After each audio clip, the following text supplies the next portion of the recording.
আজকে শিখব ফাইলের কাজ। ফাইলের ভিতর যে অপশনগুলো আছে সবগুলোর কাজ শিখব। প্রথমে আসি আমরা ফাইল থেকে ফাইলে গেলাম। এরপর প্রথমে কি আছে ইনফো থেকে আমরা পেজে কতটা ওয়ার্ড আছে, কি ওয়ার্ড আছে, কত মিনিটে লেখা হয়েছে সবগুলো আমরা ডিটেলস সামারিটা এখান থেকে প্রপার্টিস থেকে দেখতে পারবো। এরপর একটা হচ্ছে কি ব্যাকআপ। আমি একটা বলে আমার এই ডকুমেন্টটা সেভ করি না, কন্ট্রোল এস করে আমি সেভ করার বলে আমার সেভ করতে মনে না, আমি ক্লোজ দিয়ে ফেলছি। তখন কি করতে হবে, এখান থেকে ইনফোতে এসে ব্যাকআপ ম্যানেজ ভার্সনে আসতে হবে। এখান থেকে রিকভার আনসেভ ডকুমেন্টে ক্লিক করতে হবে। যে সেভটা করি না ওই সেভটা আমরা এখান থেকে খুঁজতে হবে। খোঁজার পর এখান থেকে মনে করো আমি এটা সিলেক্ট করলাম, এটা সেভ করে না ওপেন করে দিলাম, কি হয়ে গেছে, ওপেন হয়ে গেছে। এখন এই সিভিটা আমার ফার্স্ট কাজ হচ্ছে কি সেভ এস ব্যবহার করে সেভ করা। এখান থেকে আমি সেভ করলাম, কোথায় সেভ করতেছি, ল্যাবরেটরিজ ডকুমেন্টে সেভ করতেছি, এটা অটোমেটিক সেভ হয়ে গেছে। এবার আমার ভিউতে এসে এডিট ডকুমেন্টে ক্লিক করলে আবার পূর্বের জায়গায় চলে আসছে। এটার কাজ হচ্ছে কি করা, ব্যাকআপ হিসাবে নিয়ে আসা, কেটে দেওয়া, আমরা সেভ করি না ওগুলোকে এখানে ফিরে আনা।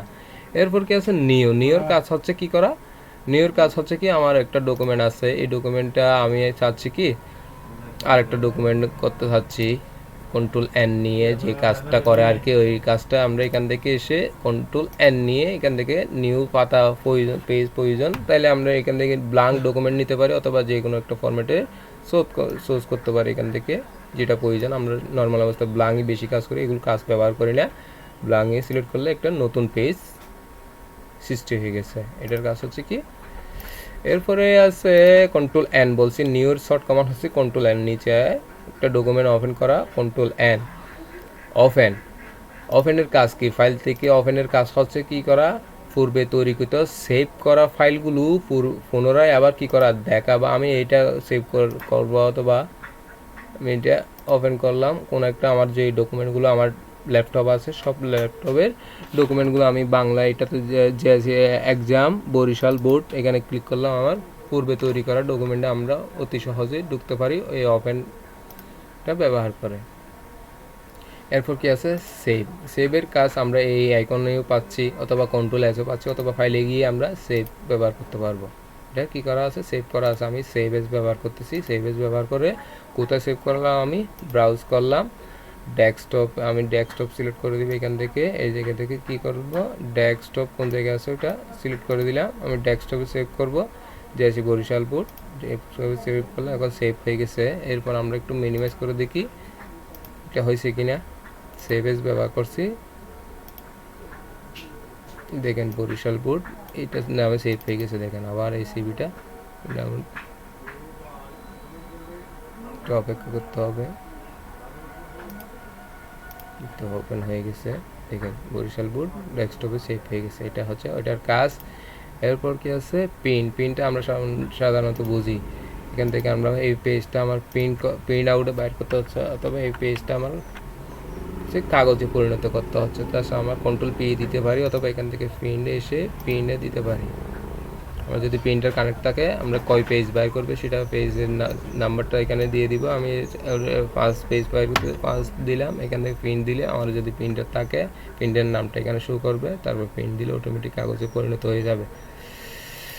এরপর ফাইল থেকে আমরা কি করব, শেয়ার, আমি এই ডকুমেন্টটা কী করতে চাচ্ছি, শেয়ার করতে চাচ্ছি, তাহলে এখানে ক্লিক করলাম, শেয়ারে ক্লিক করলাম, এটা পিডিএফ আকারে সেভ হবে। এখানে আমি কোথায় সেভ দিব এবার কোথায় শেয়ার করবে সেটা আমাকে এখান থেকে বলে দিতে হবে। জিমেইলে দিলাম, কী আকারে দিব, আমি পিডিএফ আকারে দিব না কী আকারে দিব সেটা আমাকে এখান থেকে সোর্স করে দিতে হবে। নর্মাল অবস্থায় পিডিএফে দিই।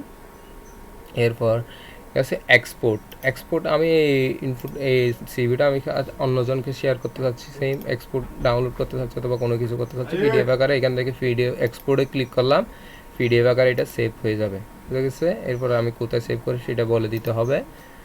এরপর কি আছে ক্লোজ দিয়ে একেবারে ডকুমেন্টটা অফ করে দেওয়া। এই ডকুমেন্ট থেকে আমি বাইর হতে যাচ্ছি, এক্সিট হতে যাচ্ছি, কন্ট্রোল ডাব্লিউ দিলে যে কাজ করবে অথবা ফাইলে গেলে এখান থেকে গিয়ে এখানে ক্লোজ করে দিলাম, এই ডকুমেন্টটাকে আমাকে বাইরে ফেলে দিচ্ছে, আমি এই ব্ল্যাঙ্কটাইও ক্লোজ করে দিচ্ছি, চলে গেছে কিনা অটোমেটিক চলে গেছে। তাহলে এটার কাজ হচ্ছে ওইটা ক্লোজ করে দেওয়া। এরপর আছে অ্যাকাউন্টের কাজ হচ্ছে কি আমার অফিস মাইক্রোসফট অফিস যে কাজটা যাবতীয় মাইক্রোসফট ওয়ার্ডের যতগুলো সেটিং আছে সেটিংগুলো আমরা এখান থেকে কভার করতে হবে। আমার ওপেনে যেতে হবে, এখান থেকে আমাকে অটো কারেক্ট অপশনে গিয়ে আমার যতগুলো যাবতীয় কাজ লিখলে আমার হয়ে যাচ্ছে অথবা উল্টো পাল্টো হয়ে যাচ্ছে, তাইলে এখান থেকে আমাকে সিলেক্ট করে সব টিকমার্কগুলো উঠিয়ে আমাকে ওকে করে দিলে এই লিখলে আর হবে না।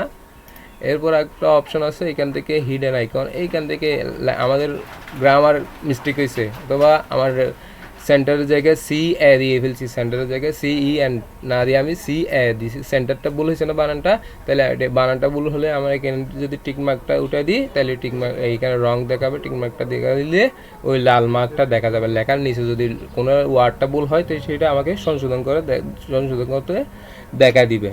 এটার কাজ হচ্ছে ওইটা। বোঝা গেছে? অপশনের কাজ যাবতীয় যতগুলো সেটিং আছে সবগুলো সেটিং আমার থেকে অপশন থেকেই করতে হবে। অপশন থেকে অ্যাডভান্স আছে, অ্যাডভান্স আমি যদি ট্যাক্সের চতুর্পাশে বর্ডার দিতে চাই অ্যাডভান্স ফিল্টারে যেতে হবে, এখান থেকে অ্যাডভান্স ফিল্টারে গেলাম, অ্যাডভান্সে গেলাম, এখান থেকে শো ট্যাক্স কোন জায়গায় আছে ওইটা বুঝতে হবে, show tax border tick mark দিলাম, ওকে করে দিলাম। দেখেন আমার প্রত্যেকটা লাইনে কি হয়ে গেছে, বর্ডারে আবদ্ধ হয়ে গেছে। এটা কিন্তু প্রিন্টে দেখা যাবে না, এটা শুধু আপনার দেখার জন্য ব্যবহার করা হয়েছে। দেখেন এখানে কোনো বর্ডার আছে নাই, শুধু আপনার দেখার জন্য এই বর্ডারটা ব্যবহার করা হয়। আজকে এতটুকু। আসসালামু আলাইকুম। ভালো লাগলে লাইক, কমেন্ট এবং শেয়ার করবেন। খুদা হাফেজ।